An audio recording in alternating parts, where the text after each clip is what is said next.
stuck under this bonnet yours then, Doc? You've got your tool roll in there.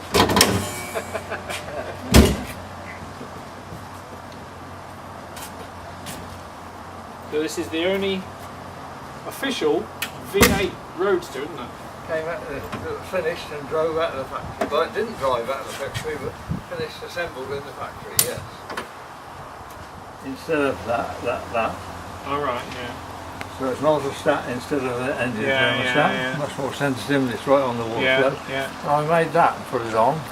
Oh yes, that's They're good. dangerous, those. Yeah, well the blades are whizzing round. Coming round. Say, we actually did a modification. Yeah. And never, I don't know if it was on the last cars or not. No. And of course there's a slight difference here in that the pipe for the oil pressure. Yeah. This oil pressure to the oil filter is different. Good. Because this was one of the original O series of bodies. Yeah, it's no that went to America. The wings are pushed out. Yeah. For the bigger exhaust system. Right. And of course it had a forward radiator, but we had an air control system across here. Yeah. That is MGB, direct acting servo, but modified for the bigger brakes. Right. First pair of HF6s done for this installation, for this inlet manifold, which was done by Hounslow and Alec Hounslow and Barry Jackson. Oh, right, yeah. And that's the using the same inlet manifold, but a different adapter for the carburetors. And those are the first carburetors to the correct tune, which were in a store supplied as samples to MG for when the V8 came.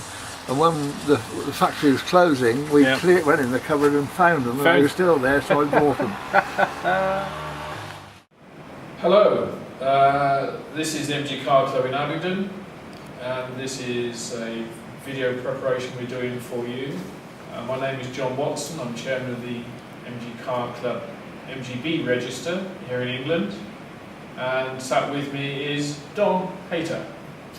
Hi, Don Hayter, last chief engineer of Abingdon, here Abingdon on Thames, as I'm so proud of, and main draftsman, I suppose, on the MGB from 1959 until the factory closed in 1980. Good.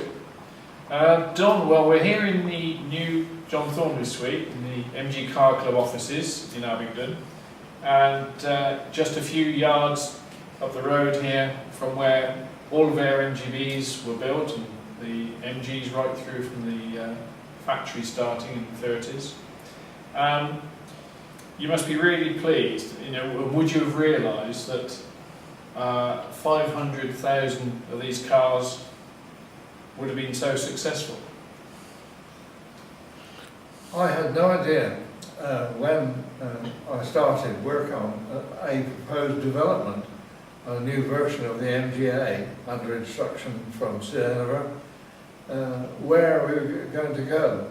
In that the MGA production had gone up very successfully and changed its marks, but we were aiming to do something completely new as a replacement. So I had no idea where it would go for years later. Yes, it's quite an amazing thing. Now over the last 50 years, because this year, 2012, it's the 50th anniversary of the MGB, and we here in the UK having a big event, and you guys over there having a big event in Victoria. What would have been your best memory, do you think? If you could sort of snap out something of the last 50 years, what do you think would be your best memory of linked with MGBs?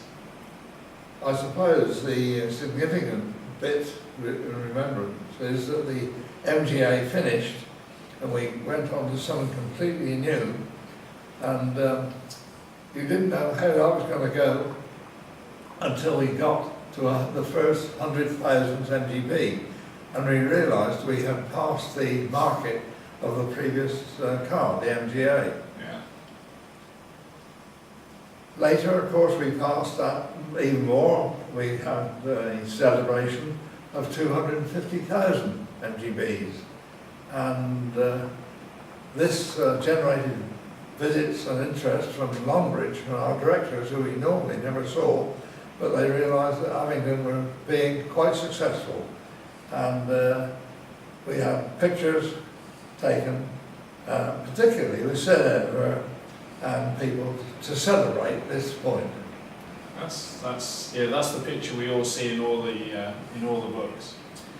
So in just 3 weeks' time, we have a big celebration in Blenheim Palace, just 15 miles up the road here from Abingdon. And you must be really proud that so far we've got 2,000 MGs coming on the day. You must be really proud that all these people are coming out in your car to celebrate this fantastic product. Having visited Australia, Africa and Australia lately, mostly, and then the Americans, to see all the MGBs on these markets in such wonderful condition. I mean, they're better than they left the factory in a lot of cases, slightly modified, but it's amazing to see field fills of MG.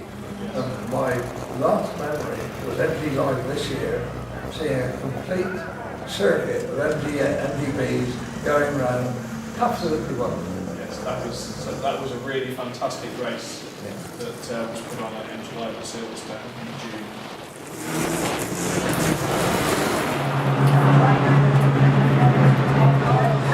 That's the MG50 car in third place, then Malcolm Callum, as you say, in fourth position. We've known each other now, John, for quite a few years, and I'm really pleased that your wife Mary has pushed you into producing this book. Hopefully it's going to be ready for Blenheim, and you must be really pleased that it's you've at last got all your thoughts into paper. Well, it's meant my digging out pictures and records from my files, but it is nice because I've done it really as a record, history record, but also to thank all the people who helped me over the years, the employees of the factory. I still see some of them around the town, and it's very nice, hopefully they'll recognise what went on in the factory when I've written it in the book. Yes, yes, yes.